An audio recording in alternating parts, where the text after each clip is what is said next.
Hyundai accent का टेबिट cover, gasket और ये सब टेबिट कवर से ऑयल लीक हो रहा था। तो गैस्केट और गम लगा के इसको फ़िलहाल सेट करने वाला है हम। सेट करने के बाद ऑयल जो लीकेज आ रहा था वो नहीं आएगा। मतलब ऑयल हमेशा लीकेज होने से शॉर्टेज होता है इंजन में।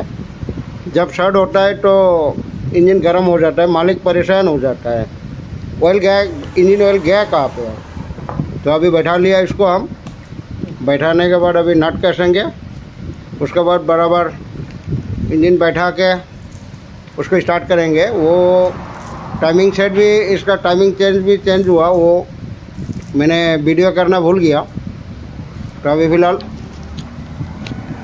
इसका नट कसने के बाद इंजन उठा देंगे बॉडी पे। उसके बाद स्टार्ट दिखाएंगे आपको।